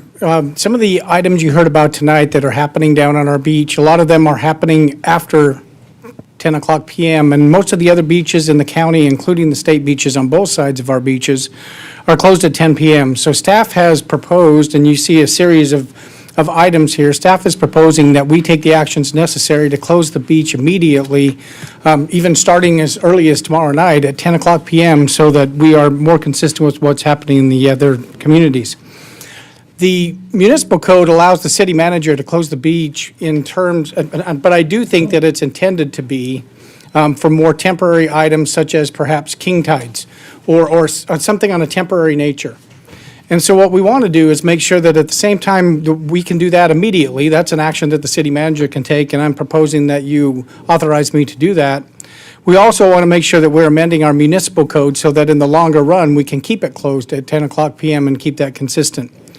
Clearly, that will also take some coordination with the Coastal Commission. However, it should be made very clear, the Coastal Act places the responsibility of safety and/or the mitigation of nuisances on the city council. So you are well within your rights to make sure that we are keeping the beach safe and that we're mitigating the nuisances that happen on our beach. So we're very confident that it's appropriate for you to take these actions and close the beach at 10 o'clock p.m. The reason this is an urgency ordinance, what that does basically for members of the public, that allows the city council to move a little bit more quickly. We don't have an introduction of an ordinance followed at a future meeting by a second reading of the ordinance. This allows us to move things a little bit more quickly. However, we would like to follow the process as closely as possible, and we have notified the Coastal Commission. They're aware that we're taking this action tonight. They're aware that we have every intention of keeping our beach closed in perpetuity now at 10 o'clock p.m. So that's pretty simple. We're going to close our beach at 10 p.m., but it takes several steps, and that's why there are so many items that we need to act on tonight. But essentially, the simple terms are, we are proposing that we close our beach at 10 o'clock p.m. Okay. Any questions of city manager? Just a quick question. What would this mean for our pier or any other areas that are frequented by? That's a great question. We are not including the pier in this because we do have businesses that are open beyond 10 o'clock PM. And we're not trying to hurt business here, but we are trying to keep the beach a safer place. So this is only the beach areas. It does not include the pier unless the council would want us to take that action. Mr. Mayor? Yes. Yeah, the city manager has authority to do this because of the urgent nature of this matter and because of the concerns for security. Those are some of the circumstances that I guess we need to outline, or do we need to outline them so that the Coastal Commission understands this is just not an act unilaterally, but it's in response to our concerns about the safety and security of the beach areas, making sure that they're used at the appropriate time, not late into the night. And because of the incidents that have been occurring on the beach late at night, so protecting the public citizens is why we're doing this, correct? That is correct, and that's included in the staff report. I just use brevity because I think the bottom line is that the residents want to know we're doing what we can to make sure to keep them safe, close the beach at 10 o'clock, but that's correct. That was not only included in the staff report, but also my letter and my phone call to the Coastal Commission, so they're aware of the findings that we've made and why we're doing this. That's correct. Thank you. Mr. Mayor, so to do this as quickly as possible, so we have to do number one and let's say number two? Is that the way to, and three? Yeah, I think we're proposing that the best way to do this would be include items 1, 2, and 3. The number 1 allows us to do it immediately. 2 and 3, it amends the municipal code so that it has some staying power. And then it also addresses CEQA and some of those other issues. So we think that they work in tandem. We think that it allows us, we really researched to try and find how can we do this the most, let's be honest, government isn't the fastest moving machine in the world. So for us to do this, in a 2-week period, this is the quickest way we felt like we could take action in this and be legal about doing it. And assuming this passes, are you prepared to maybe put up some signs immediately to let the public know? Because they're going to be used to going down there later, something, I don't know, sawhorses or something on the beach area? Yes, that's correct. We would like a date certain from the city council. I don't know if you want to make that June 15th or June, whatever day, so that we can notify the public, so that they're aware. And then we also want to make sure that the sheriffs, our park rangers, code compliance people are aware. They may have to rearrange some of the schedules, because right now, as you know, the sheriffs are going down and making sure that we don't have campers on the beach between midnight and 4 a.m. Now that would be 10, so we want to make sure that they're aware of that so that they can change schedules if necessary. The sign issue isn't a prerequisite to the effectiveness of the ordinance, the Yeah. emergency ordinance. That's a good point. We want to make sure that, it wouldn't change the effectiveness, but we want to make sure to change the signs as quickly as possible. So that people- I think this issue is, from a public safety point of view, is really important. The beaches after 10 o'clock have been a problem for a long time. I've done ride-alongs with the police department, and the police officers tend to know that tends to be a problem time and a problem location. So I think this ordinance is necessary. Its time has come. I wish we'd have done it sooner, but I'm completely supportive, as I'm sure my colleagues are. So let's wait for discussion, because we're just doing questions now. But, so follow-up question to that is, you talked about these other steps that we should do, but we could enact this immediately, even though we may not have the measures to enforce it yet, but we could put it in motion immediately. That's correct. You could give me direction starting tonight. Okay. But again, the enforcement of that may lag a Enforcement is a little bit. different But issue. that's correct. You could give Okay. me direction tonight. That is correct. Any other? Our captain's here. We could request enforcement Yeah, tonight as well. I'm sure he's back paying attention. Yes, hey Jay. Okay, so any other questions for the city manager before we move to public comments? Nope. Okay, public comments? Okay. Joe Janis, followed by Lois McNichol, followed by Bernice Rivera Giles. How did I know you were going to talk about this, Joe? So I got all these cards here. I'm going to save you guys a lot of time because I don't want to hear all night. So I'll be real quick also. I became neighborhood watch captain about 7 years ago when I moved to T Street. And it became a mess down there, and it's still a mess. We've been asking council for 4 or 5 years now to change our beach hours. We've had break-in by knife point. We've had attempted rapes. We had a guy light one of our houses on fire. It's amazing all the stuff that happens. It happens all the time. All the teenage kids put it out on social media. We're going to meet down there, and all of a sudden we got 400 kids down there. They're leaving and walking through our streets at 12 o'clock midnight, and we can't have that. All the problems we have, save for a few of them, have come from that beach. So what we're asking, and we thank you for getting this far, guys, we've needed this for a long time. We got fireworks going on all night long. Our dogs are barking. We're awake. So we thank you for getting this far with it. I would lobby you to go to 5 a.m. instead of 4 because we're coming in. I know servers started serving at 5, but not at 4. So I lobby you maybe do 5 o'clock. But if you can't do it, we thank you for even getting this far, and we really need this done, guys.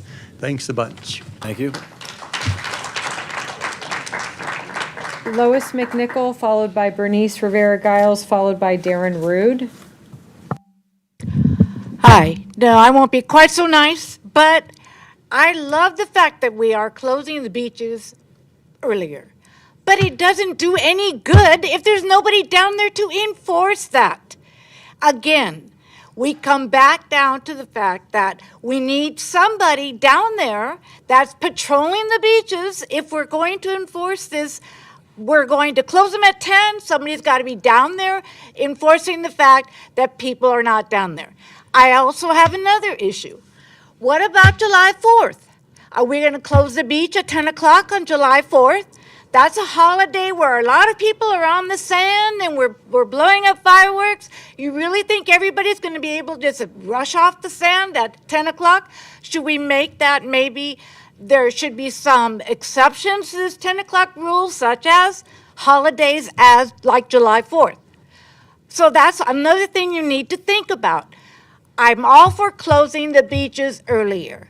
But again, if you're going to close the beach and you're not going to close the beach trail, which you can't do if you want people to be able to get to the pier, then you're going to have somebody down there enforcing that, having some security to make sure that the people that are down there at that point are down there because they're trying to get back and forth and they are not doing anything that are not performing any criminal acts.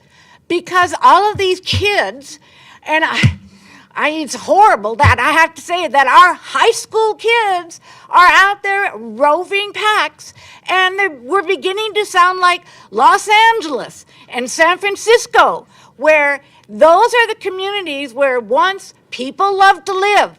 Now nobody wants to live there. And they can't eat, it's gone too far. Their security issue is no longer a security issue because the vagrants and the criminals have taken over. So therefore, if you do not want that same kind of thing to happen here in San Clemente, and it can, then you need to do something about securing it. Closing the beach earlier will not do anything unless we have security. Thank you. Bernice Rivera-Giles, followed by Darren Rude, followed by Tom Garrett. Hi, my name is Bernice Rivera-Giles. I don't want to repeat what everybody else has repeated. I do want to tell you that I did look through the websites of different beaches up and down Orange County. And you're right, most of them do close at 10 p.m. Ours is 12 a.m. And I think having that 2-hour window just encourages people in general to come to our beach and act up. So I really am in support of the 10 p.m. timeframe. I agree with the last speaker. We can hire as many people as we want, but if we don't enforce our rules, it doesn't matter. I see bonfires down there that are not in the rings, and I look at these little kids with their bare feet running through, and A lot of the bonfires are just thrown into the sand, maybe covered up. Again, it's illegal, but nobody's there to stop it. If we hire the security people, can they actually enforce it? How are they going to enforce it? Those are things you guys need to think about if we're going to take that next step. Thank you for listening. Thanks. Thank you.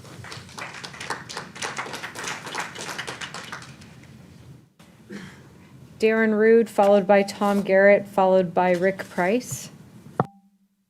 Hello, I'm Darren Root, and I live at T Street. I have the best view, I think, of anybody. 3 stories up, I see everything. And what happens after 10 o'clock is unbelievable. Drugs, drug dealing, and you guys all know I'm the one that got broken into and almost, my wife and I almost died. We called over and over again trying to get somebody out to help us with a guy that we felt uncomfortable with. So getting people off the beaches at 10 o'clock will be great. We need to enforce it. But I saw the Friday, I saw all the kids starting to accumulate, and then I started seeing fights.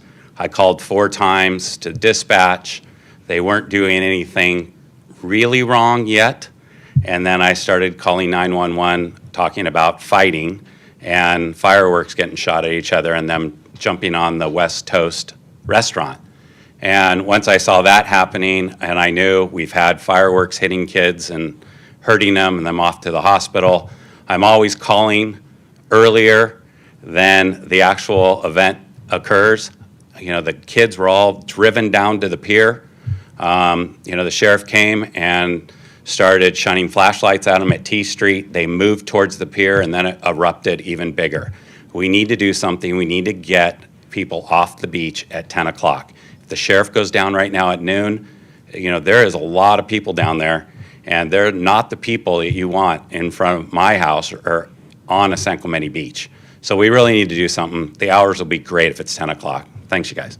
Thank you. Tom Garrett, followed by Rick Price. Greetings again, and I too would support the ordinance. It's not uncommon at the end of La Rambla to have people out there from 11 o'clock till 3 o'clock in the morning, and this would be a step in the right direction, so thank you. Thank you. Final card I have on this item is Rick Price.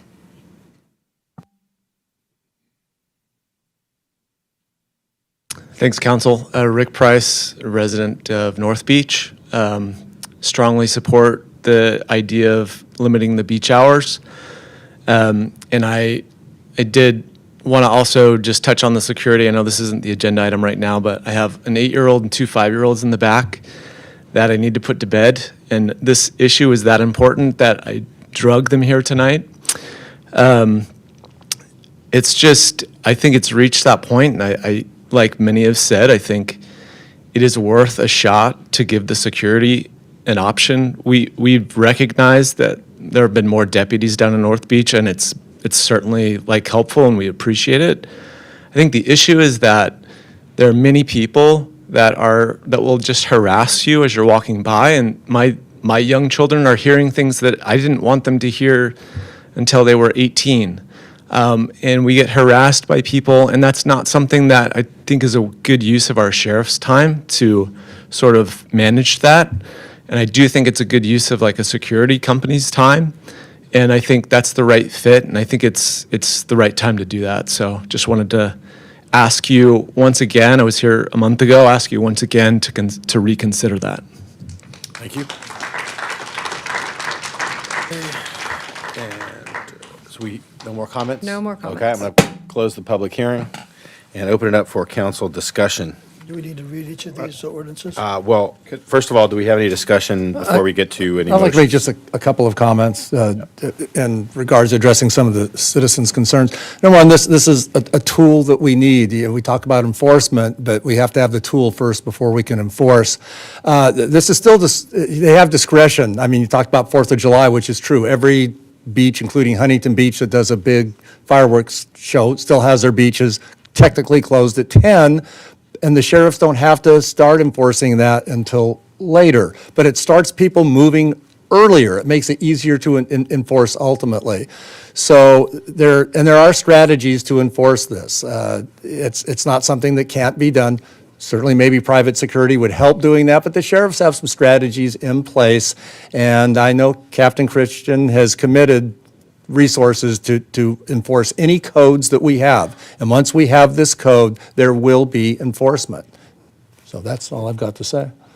Yeah, I think this is part of the larger picture, what we did with the sheriff's office, increasing one new sheriff's deputy, the 4 deputies that were put into the budget and funded. It's 4 new sheriffs, but that includes 1 new position, and that position is someone that's going to dedicate themselves to these types of issues. That was the first step, I think, in the city council addressing the issues of safety and security.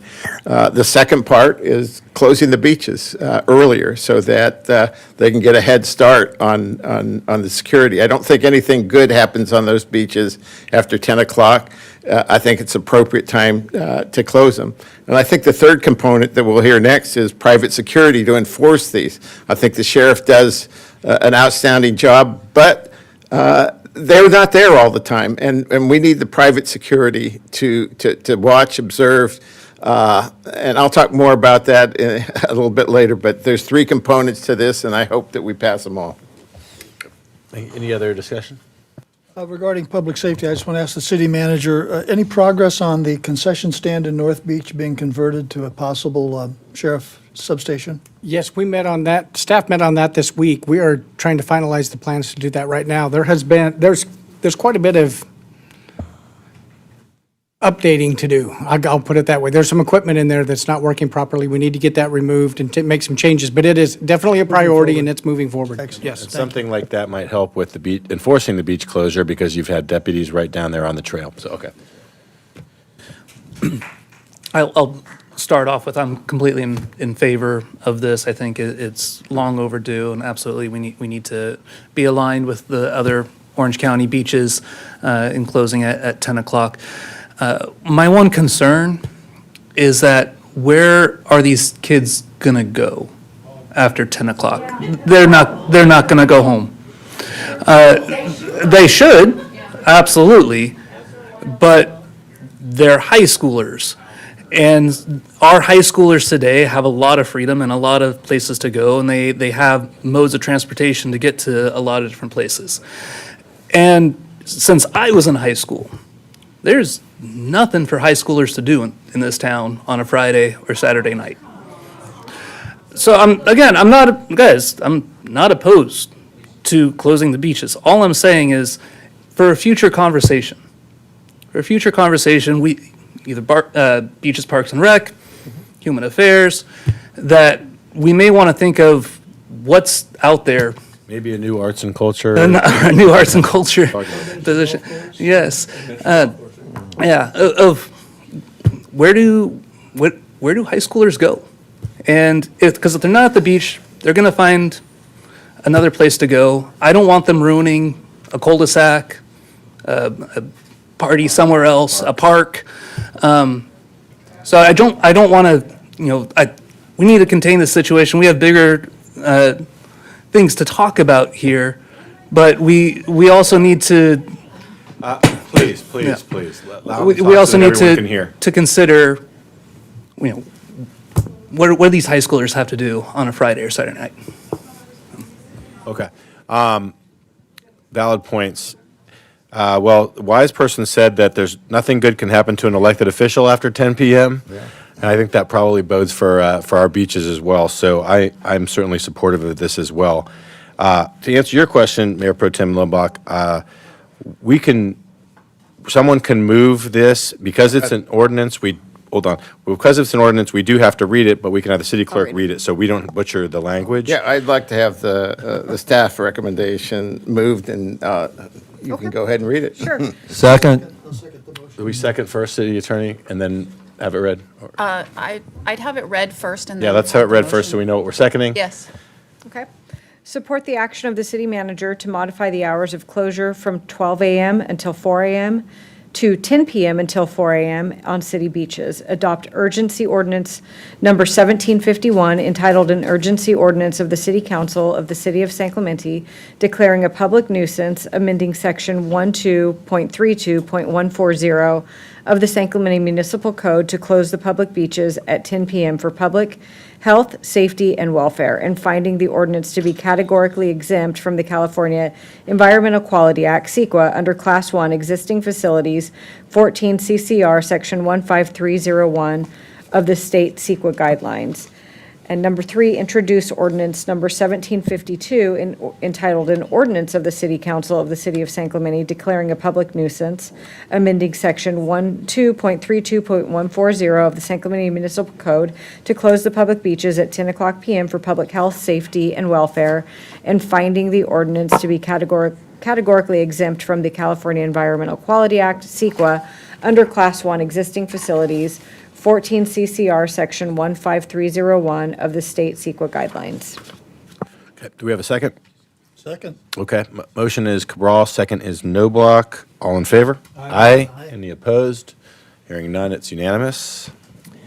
This is when you can clap. Mayor, just as a matter of clarification, we will bring the second reading back and place it on consent at a future meeting. Okay. And the other item we moved up is Item 8A, A. adoption of the fiscal year 2023 budget. Okay. Yep. And this is a public hearing? This is a public hearing. So I will open the public hearing for 8A, adoption of fiscal year 2023-24 budget. Do we have a staff report? Oh, there he is. Jake, welcome. Thank you.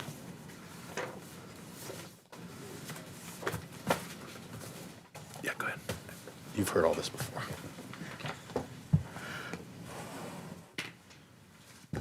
Good evening, Mayor and council members. My name is Jake Ron, and I'm the Financial Services Officer. Just to go through a little bit of background on the budget schedule, back on May 23rd, 2023, we had the budget workshop with the public in attendance and received comments related from the public and also related to decision packages and the council decision package. The budget, or the public hearing for budget adoption is tonight. Circling back for the city strategic priorities, there's the strategic priorities, again, financial stability, grow resident confidence, maintain infrastructure, strong staff recruitment and retention, and a strong approach to digital transformation.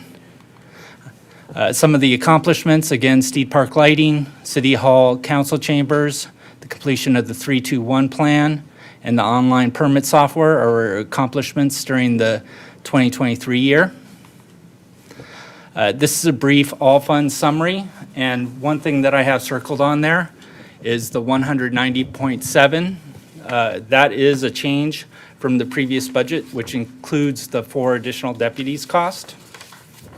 So I just wanted to highlight it. It went up from 189.4 up to 190.7, which is in the report.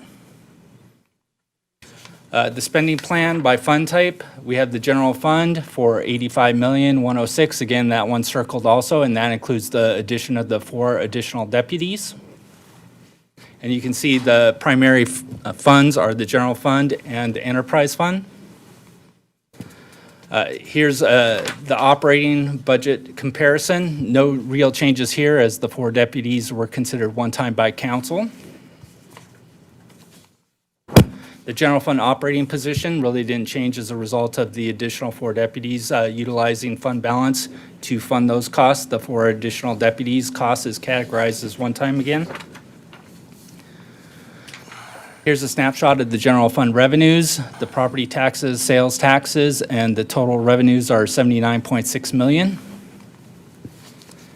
The general fund expenditures by category go up to the $85.1 million, which includes the 4 additional deputies, and the contractual services increase. The biggest piece of the pie is the contractual services, which include police and OCFA contracts, and then also a lot of the parks maintenance and other contract services for the city. Here are the expenses by department. You can see police services, fire services, and marine safety, along with a portion of community development, which would include the code compliance or park rangers program, make up a majority of the costs for the general fund. The council initiated decision package, which was incorporated. Again, this was based on the budget workshop. The council action was to add the additional funding for the 1.4 million. And there's the funding sources. The police services amount, as listed in the proposed budget, totaled 21.1 million, which is on page 121. The 22.5, which is the revised number, includes the 4 additional deputies, and there's a breakout of the different costs related to the police services contract, or related to police services. The general fund balance went down to 16.8 million, again, utilizing one-time funds for the funding of the 4 deputies. And this comprises about 21% of the operating expenditures. Staffing, we discussed the staffing at the budget workshop, a total of 201 FTE, and the net increase was 2.75, primarily related to the coastal administrator and park rangers. Special revenue funds, capital projects funds, some of the highlights on the left-hand side, you'll see the local transit fund, the street improvement fund, and gas tax funds. That's the special revenue funds. On the right-hand side, you'll see the capital projects, the park acquisition and development fund, and the reserve Capital Projects Fund. I'll note that the Steed Park Pickleball is in the Parks Acquisition and Development Fund. So again, we're not utilizing general fund resources. And depending on the actual costs, any savings could be then utilized for soccer fields at the Meadows, depending on what actual costs end up being. Enterprise funds, a quick little snapshot. Again, we talked the water and the sewer fund are the primary operating funds for the enterprise funds. Their goal is to recover costs. This is both the operating and capital component. The next slide shows the enterprise operating costs. You can see from year to year, the costs are generally in line for all the different enterprise funds. Capital improvement program that's listed in the budget, or the proposed budget, is 37 projects for 37.16 million, or 37.6 million. Again, there's a list of some of the significant projects. Maintenance projects, again, are typically smaller projects. There's 37 projects for 8.4 million, and there's a graph outlining the capital projects. The budget decision packages, these amount changed from the proposed budget, again, incorporating the one-time cost for the additional cost for the 4 deputies. That increased the general fund to almost 3 million for decision packages, which are now included in the budget. Other funds, 876. And there's the list of the revised decision packages based on council recommendations and action during the budget workshop. We have the 4 additional deputies for the 1.4 million. Other fund decision packages, we have the 876,000 for other fund decision packages. And with that, you have a staff report before you, and I'm available to address any questions. One thing I do want to point out is the budget, again, is presented, and we have the totals presented, but the budget can be changed as we go throughout the year. For example, one thing that we got just today is the OCFA contract cost, and they're coming in at 4.48. In the budget, we have 4.5. It's not a huge amount or anything like that, but that'll offer a little bit of savings. So again, it's kind of a throughout the year. Actual costs will differ. The budget is an expectation and a plan for the next fiscal year. Well, thank you, Jacob. Before we have any questions, nice presentation, like the pictures, easy to understand, so thank you for that. Any questions of Jake before we move to the next step of public comments? One question. Mayor Pro Tem DeBlock. Jake, is the money for the Doheny desalination project incorporated or anticipated costs for analysis and so forth included in this budget?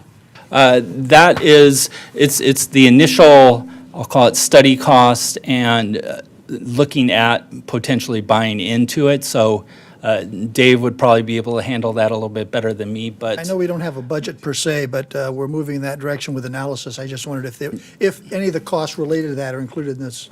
Let's hear from Dave Rubensdorf, our Utilities Director. Mr. Mayor, members of the council, Dave Riebensdorf, Utilities Director. We have some existing funds in Doheny Desal as part of the initial analysis that was done a number of years ago. We've carried that over. So we're utilizing some of those funds to look at the financial analysis component. The 1.5 million would be more to buy into the project, to go through and get it to about a 60% design phase. Okay, and how much money was that's set aside for that issue approximately? 1.5 million. Five? Yeah. Okay, great, thank you. Thank you. Thank you, Dave. Any other questions? I just have a couple of things. There was a question earlier about North Beach and some of the money that's going to be spent there. We have $500,000 for beach concessions out of the general fund. Yeah, that was incorporated through the capital improvement process. And another $85,000 for upgrades, structural repairs, and another, $300,000 for playground in North Beach. That's correct. That's coming out. I just mentioned it because there's a lot of funds out there that could be used for North Beach for whatever purpose, whether it's this one or another purpose, they are there. Yes, those are one-time capital projects costs related to the general fund. All right. That's my only question. Thank you. Okay. Any other questions of Jake at this time? Seeing none, let's move on to public comments. Okay, you want to open the public hearing? I opened it already. Oh, you did, okay. My apologies. Amanda Q, followed by Cord Bauer.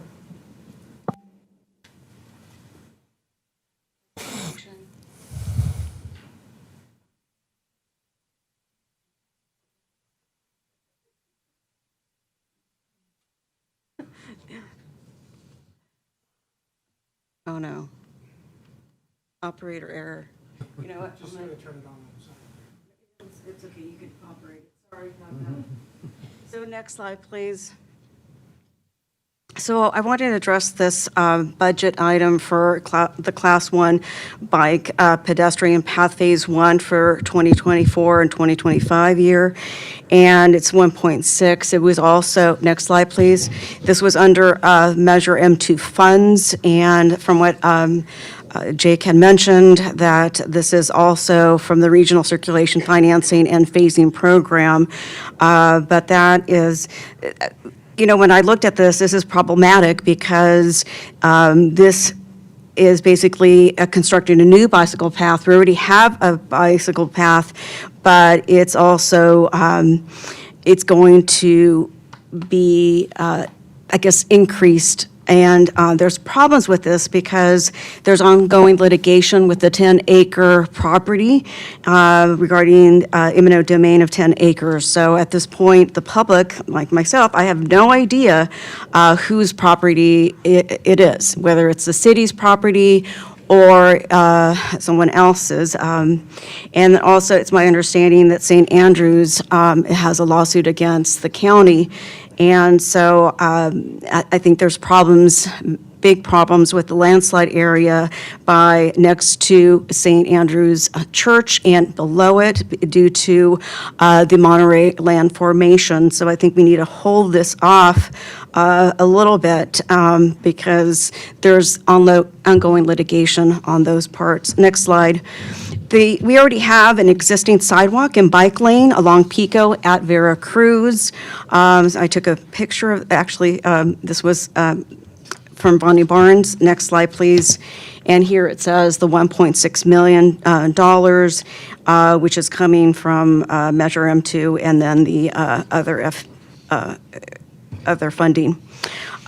Skip on the next two slide, next one over. And so I attended the budget workshop here when I was at the city council meeting.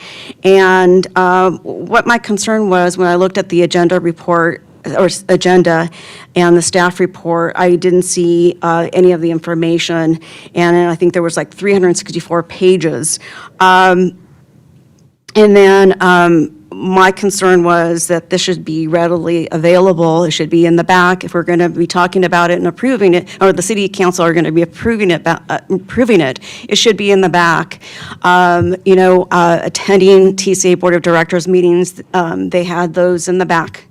And so I think we should be very transparent, especially when the TCA is a little bit more transparent than we are.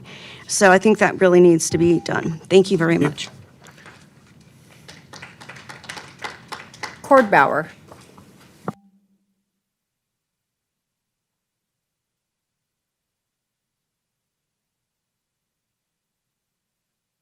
I wasn't planning on speaking, but I'm here for historical reference. First time I ever spoke at a city council meeting was 8 years ago. It was on crime and safety. I did my due diligence. I looked and I found out from the OC Sheriff's Department that we had 41 sheriffs and we had slated 6 more. That was about, and we had 63,000 residents in the city. That was about a half a sheriff per 1,000 people. The typical number is 1,000 for a beach city. Right now, and I just confirmed with the sheriff, we have 37 sheriffs. And what historically happens is if you bank on those 4 that are going to be coming in, we'll lose 3 or 4. And it's a pickup game that never ends. And I'm living proof here. It's 8 years later, we're still playing catch up. We're one bad circumstance away from making really national news. And it's happened. I don't know why it happens to San Clemente. I don't know why a shark decides to do acrobatics behind a surfer and they get a picture. I don't know why we have sand in the skate park. I don't know why this thing happened down during Memorial Day, but it happens to us. I consider us lucky so far. We're due for something bad, and I really hope when you look at the budget that you will budget appropriately for the safety and security of the people in the town. And again, I'm here for historical reference to show that this has been going on for a long time. I hope you guys step up. Thank you. Thank you. No additional speakers. Okay, no additional. Before I close the public hearing, because I don't want to have to reopen it, is there any follow-up questions for staff before we close and get into discussion? Okay. I do have a quick question. Yes. During the budget discussions, we discussed the unfunded pension liabilities and the fact that we're current on that, but we need to decide whether we're going to go ahead with a trust to help get larger interest payments to pay down the unfunded liability. That's not covered in this budget, the money for that, or would we be taking that from the undesignated funds? That's correct. What's included in this budget is that 1/3 of the TOT, which is about 1.1 million, will be used to reduce our unfunded accrued liability. And then we're going to come back to the council and talk to you about using some of the general fund balance to create a 115 trust where we can continue to address our liability issues, but do it in a way where we can have better money management than the way we're doing it And today. the That's amount correct. of money there, we haven't designated yet, so that's still an open That's correct. question. That's correct. So the council set a minimum of an 18% to make sure we maintain 18% of our operating costs and fund balance. And as Jake mentioned earlier, we're at about 21%. So there is some room there for us to talk about the creation of that 115 trust. That is exactly correct. Okay, thank you. Any other questions for staff before we close the public hearing? No. Okay. Closing the public hearing. Council discussion. Who wants to start? I'd like to make a motion. Okay. One of the things that I think is missing from this budget is money for private security. And I think private security is a need that's been discussed tonight. It's been addressed in the past. I think we put $100,000 for some temporary. But I think we need more than that. And I think what's driving this is the national narrative that was created just a few days ago about the lack of security in this city. And I want to speak to that just quickly as part of my motion. And my motion, I don't know, I guess I should make the motion first before I talk about. I'd like to move to include $700,000 from our general fund reserve into our budget, consistent with the Private Security Subcommittee report for private security, and that a contract be prepared for our next regularly scheduled meeting for private security. I'd like to second that motion. Okay. Would you like to have any discussion on it before we vote? Sure. Okay. Well, I'd like to talk a little bit about it. That's what I'm saying, yeah. Yeah, I do. I don't know where we'll go. I don't know where the votes are on this. Obviously, we never know where the votes are because we can't talk among each other. But I think what I've heard over the past weeks, and even before that, since I ran for city council, that the safety and security of our community is of utmost importance. And I believe that firmly, that we have a solemn duty to protect each and every citizen, and to protect our youth and protect our Marines when they're in this town. And we failed to do that. We had an obligation to all those people.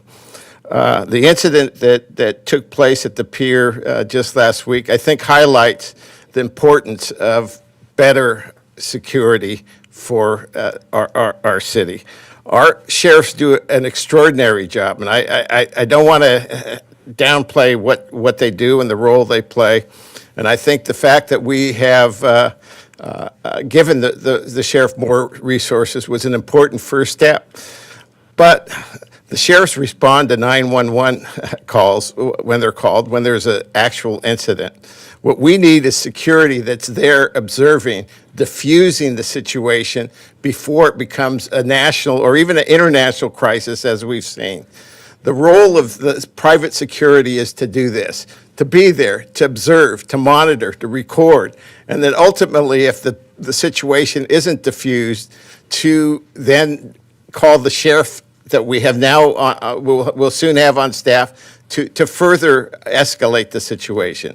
I think the situation that happened with our Marines and our youth is unfortunate, and it's not good for any of those parties. I won't comment on what happened. We have a judicial system that will take care of that. But we as a city suffered, these youth suffered, our Marines suffered. We all suffered as a result of this. What role would security have played in this?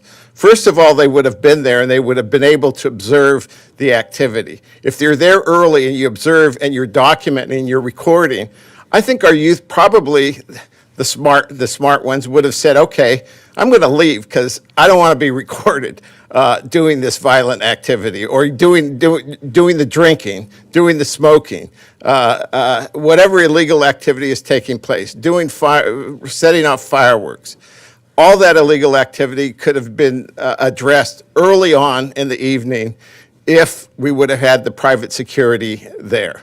And for those that didn't leave, I'm sure they would have left later on once the police came down. And I'm sure next week, if it happened, when the sheriffs would be forced to be called in, if it got to that point, they would leave. Likewise, for the Marines that were there, if they were being recorded by security, I'm sure they would have left. So we need people there on the ground, and this proposal would put two security officers there, going up and down the beach at several hours. We won't give away the hours yet, but they will be there from early morning till late at night, till the beach is closed, observing, following the trends, documenting. We outlined in our report earlier, and I don't want to go through it because we went through it once before, but I think private security is the answer. I know we haven't tried it. We need to try it. We need to do something. This problems have gone on now for, I think, 8 years, probably longer than that. It's time to do more than just sit back and hope that the problem goes away. It will not go away by itself. I think the community deserves us taking some step to address this issue, and I hope today that my colleagues will join us in moving this forward, hiring the security, giving it a try. What do we have to lose? I mean, I think it'll work, and I hope it does, but we need to do something. We can't just let this continue to fester, and I'm glad that people came here and spoke about the problems that exist. And those problems are not going away.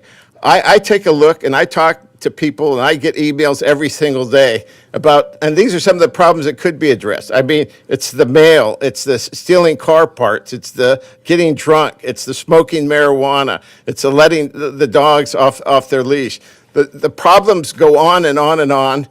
Private security will help because I know that a lot of the people will not do the drugs, they will not open the alcohol cans, they won't engage in the legal activity if there's a security guard there recording them, observing them, with the threat of if you don't stop it, at some point in time we would either issue a citation or call the sheriff's office, and we have the documentation to back that up. So I would hope that we would be able to move this along, and I'd ask my colleagues to support this motion for more security. And any further discussion? Councilmember Leffler. A couple of comments. Let's, be very clear on this. This is not a sheriff's issue. It's not a sheriff's versus security issue. That's apples and oranges. Our sheriffs do a great job. They've been doing an exemplary job down at North Beach recently. But it's not sustainable. We need directed patrol. And this is not unique. Orange County hires security guards in Dana Point right now. They do that because they need directed patrol down there. And it's unfortunate, no matter how many cars we add of sheriffs, when a couple of them get called away in one area, the car backfills. And so when Talega car gets called off or has an arrest, or the South San Clemente car gets a body and has to go somewhere, and there's a priority one call there, the beach car will end up going there. That's just the way it works. With security, we'll have people that we can direct where to patrol. And they can patrol in North Beach, they can patrol at the Pier Bowl, wherever they're needed. They can be the observers, they can be the deterrent. They're going to be uniformed, they're going to be in marked cars. That's a deterrent, because most of the people, including these kids, out of those 200 kids down at the beach, I'll bet 175 of them would have been gone had there been a deterrent down there. They just kind of got into the mob thing. And they can call the police. A call coming in from a security company, a contracted security company, has got to have some weight with the sheriffs when they call and say, hey, we need some help down here now. There's a mob at the beach. They'll respond. It'll be a priority one call. As far as the money goes, I was glad to hear that there's $200,000 available that the firemen aren't going to take. That's $200,000 we can put to this. Also, we thought that the sheriffs were going to be able to start immediately, and through some unforeseen problems, not to the sheriffs, but just unforeseen issues, there's going to be a delay. We thought we were going to start paying this money a couple of weeks ago. That money is available, that we're not forking out right now. We can go for security. This is something that it's a bridge. It's just a bridge. We've got summer coming up. We need to send a message right now, and that's directed patrol on the areas that we need it. Thank you. Additional discussion? Yeah, question on the motion. You've recommended Victor's $700,000 with a contract. What was the contract for how many people, for what's the nature of the contract? That was in our report.